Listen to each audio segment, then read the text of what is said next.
we've already heard so many great stories throughout the show, and that was great, but it's in the past. So let's look to the future as we go beyond amazing.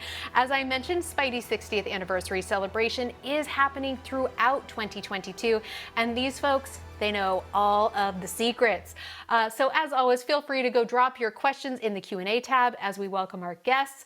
First up, we have Marvel Comics Editor-in-Chief C.B. Cebulski. Hey, C.B. Hello, everyone. Hello, Lorraine. Thanks for letting us join. Of course, and VP and Spider-Man Executive Editor, Nick Lowe. Hey, Nick. Hey, webheads. So good to see you. Hey, Lorraine. Hey, CB. How we doing there? Now, Nick, you're very formal this evening. I'm loving it. Was it not the dress code? They told me it was formal. Wait a second. You guys aren't wearing, enough of this. Enough of this. Got to get rid of this nonsense. Luckily, I'm dressed for anything. So I got my Spidey shirt on here so I can stand up. Oh yeah, he wears it under every shirt. Yep, every day. Got to wear my spider undershirt. No, you've got to be prepared. There. Now I feel like we are ready to talk Spidey. All right. Yeah. Now there are a ton of great announcements that have already come out about what is in store for this year for Spider-Man, but let's talk about some of these. So first up, Amazing Spider-Man #1 coming this April. What can you tell us about it? Boy, oh boy, there's so much to say and so much we don't want to reveal to the fans, huh, Nick? I mean, oh my gosh. I mean, the last 6 months, year and a half, Spider-Man, everything's been just simply amazing, to use the appropriate term. But, especially the last 19 issues, what Zeb and Jed, Kelly and Saladin have been doing, with all their collaborative partners and Beyond, Spider-Man Beyond, have been building to this. And I know we want to stay secret, not give away too much, but do you want to let folks in on a little bit of the fun? Absolutely. I'm the luckiest spider editor in the world, because next month for Amazing Spider-Man #1, I have Zeb Wells and John Romita Jr., who you just saw talking earlier. He's still the greatest. We have so many surprises up our sleeve, so much amazing stuff going on in there. Such Peter Parker pushed to the limit, big secrets laid down, giant reveals, the best villains of all time. It is going to be a story that you're going to remember for the rest of your Spider-Man days. Well, speaking of stories we're going to remember for our Spider-Man days, there's another big milestone coming up, Amazing Spider-Man #900. What's going on with 900? Nick, 900? Didn't we just 900? Do 700, 800? Are we at 900 already? Fast. We just did 850 like yesterday, it feels like. We're already at, I better get going. Wait a second. No, I do remember. We are pulling out all the stops this year with Amazing Spider-Man 900. It falls in Spidey's true 60th anniversary month of June, because I think we all know that Amazing Fantasy #15 came out on June 5th in 1962. But we've got Zeb Wells, of course, our Amazing Spider-Man writer. He is being joined by living legend Ed McGuinness. They have an epic story. You're basically, when you pick up the comic book of Amazing Spider-Man 900, you're getting a Spidey graphic novel with some bonuses by Zeb and Ed, and it is so good. So many classic bits with some new bits too. Like, what is the Sinister Adaptoid? What does Doc Ock have to do with this? What do all these villains have to do with this? What is Spidey the 7th part of the Sinister group? Is he the Sinister 7? What is happening? CB, what is happening? How are you letting us do this? I don't know. There can never be enough Spider-Man. There can never be enough craziness. And you guys have all been doing such an amazing job of telling the tales of Peter and company. The more, the merrier, right? Oh my gosh. I think that. I have more questions than when we started, all because of Nick Lowe. Now we're also going to have a new title, Deadly Neighborhood Spider-Man #1. What's in store with that? Now, Deadly Neighborhood is a series that's coming out that's extremely special to me in many ways. Not only do I love the creative team of Taboo from the Black Eyed Peas and B. Earl, who've done some amazing stories with us so far at Marvel. This is them taking everything to the next level, really busting out and doing a super big Spidey story. It's also going to star, and I think we've revealed this a little bit, Nick. Forgive me if I'm no, go for it. Away any secrets, but it's with the Demon Bear from the New Mutants, from X-Men continuity. I grew up loving the New Mutants. Danny Moonstar, especially what Chris Claremont and Bill Sienkiewicz did on that run. And here we're able to combine. It's like peanut butter and chocolate. It's Spider-Man and the New Mutants. It's going to be a fantastic story that I think is going to knock people's socks off. Nick, I don't want to add too much more, I know, but yep. The book is shaping up so nicely. Like CB said, we got Taboo and B. Earl writing, and we got Juan Ferreira on art. Juan, who just finished, as you Marvel Unlimited readers know, the spine-tingling Spider-Man, which is, again, one of the creepiest, most amazing Spider-Man stories ever, exclusively on Marvel Unlimited. You guys have to follow Juan Ferreira over to Deadly Neighborhood Spider-Man. It is a freaky book. It is a scary book. It takes, I mean, one of the scariest things is it takes Spidey out to LA. Think of the traffic. What are we going to do? How is he going to swing on those short buildings? Exactly, right? I mean, but we've got some ideas for how to do that. We've got Raza on the covers as well. This book is going to be maybe the coolest Spider-Man book of all time. I'm so excited for people to get to experience that in this 60th year of Spider-Man. Heck yeah. And well, Nick, also, I know you brought up spine tingling Spider-Man, but the behind the scenes Easter egg there is that theme song. by Nick Lowe on the vocals there. Oh my gosh. When Saladin turned in that first script and it had the song, I knew I had to do something with it. So I put together a tune to his amazing, creepy lyrics, and I freaked my own kids out with it. Like my daughter, she was like, please don't sing that song again. Please. That just meant you're doing it right. You're doing it right. I'm working on comics right, but I'm probably parenting wrong. Nope, just right. If your kids are a little terrified, just right. All right, we've got some great fan questions coming in. This one from Jillian B. What is a little known piece of Spider-Man trivia that you particularly love? I love the reaction from both of you. What's yours, Nick? So as an editor, I know that we make so many mistakes in our comics. And one of my favorite sets of mistakes, I mean, I've made plenty in my time, as probably all the fans out there know and are screaming at their screen right now. But some of my favorite are the ones that Stan and Steve and company made in early days, when they called Peter Parker Peter Palmer a few times. And they even in the lettering, it even says the name of one of the Distinguished Competitions characters in a balloon in Amazing Spider-Man in the first issues. Amazing. I love it. What about yours, CB? And for me, it's all about kind of, I've wanted to be working comic books since I was a kid. Grew up reading all of the stories. And for me, it's learning a little of the behind the scenes stuff, that we as editors have heard about the editors and the creators that went before, and kind of the creators that we've worked with and all the little things that go into the books, behind the scenes, how characters were birthed. Dan gave the example earlier about Spider-Punk, and it's nothing ever goes as planned. I think that's the biggest secret of a lot of what goes into comics, not just Spider-Man comics. And it is a collaboration. It's such a great way for us to make comics and for the creators to have sounding boards for us to bump off of.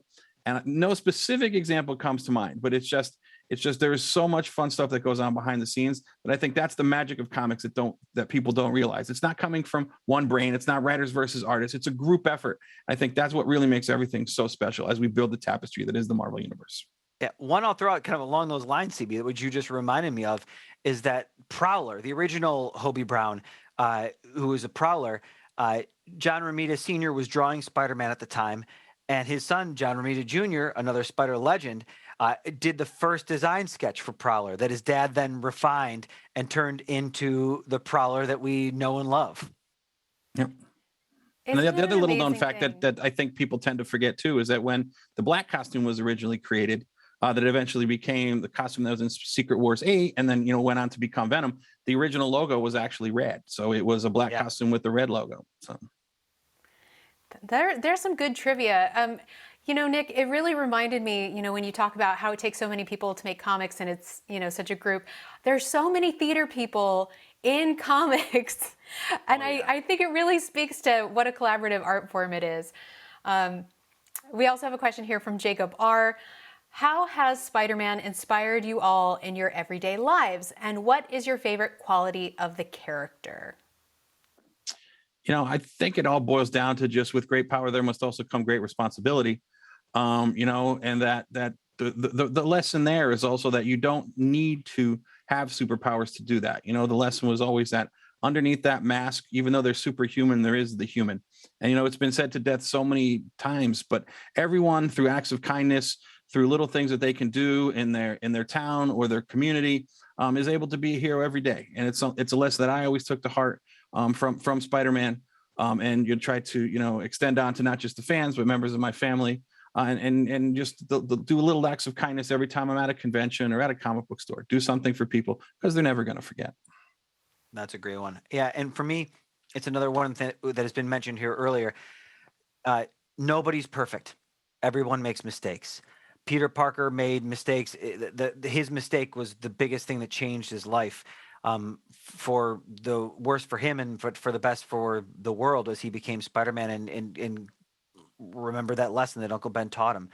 But that's one of the things that I try to remember and remind my creators, because we have the best creators in the world, but even they need reminders sometimes that the characters have to make mistakes, because they have to remind us that we do it. And it's not the mistake that's important. It's what you do after the mistake that is the most important thing. How do you fix it? How do you take that next step? Yep, well said. Absolutely. Words to live by all around. Next up, we have a question from Jared in Virginia for Nick. I've noticed recent runs of Amazing Spider-Man have been relatively lighthearted overall. Obviously had Kindred and a different Sin Eater, but we also had a lot of Boomerang and now the Beyond arc fun. Are there any plans to bring a heavier or darker tone to Spider-Man, either in the current creative team or with a new writer? Well, I appreciate the question. I was shocked to hear it a little bit, because I feel like we've gone super dark sometimes in the past couple of years. But I mean, for me, it's always the balance. Like, that's the thing that I love the most about Spider-Man, is that you've got really fun stories. They were talking about it before with J.M. DeMatteis, with the fact that he writes these hilarious stories with Frogman and yet then goes to Kraven's Last Hunt. And I know that is our goal. I mean, if you've been reading Beyond, there are some real goofy, really fun ones. But then I think we've got a bunch of moments where you get hit in the gut with an emotional beat that you don't see coming. And that's going to continue. With this new volume, it's definitely funny, but it pushes Peter to some limits that I don't know if he's ever been pushed to. But my goal is always to find that balance of fun and harrowing, because again, it's all the DNA in Amazing Fantasy 15, the book that kicked off, that 60 years ago put us into these seats.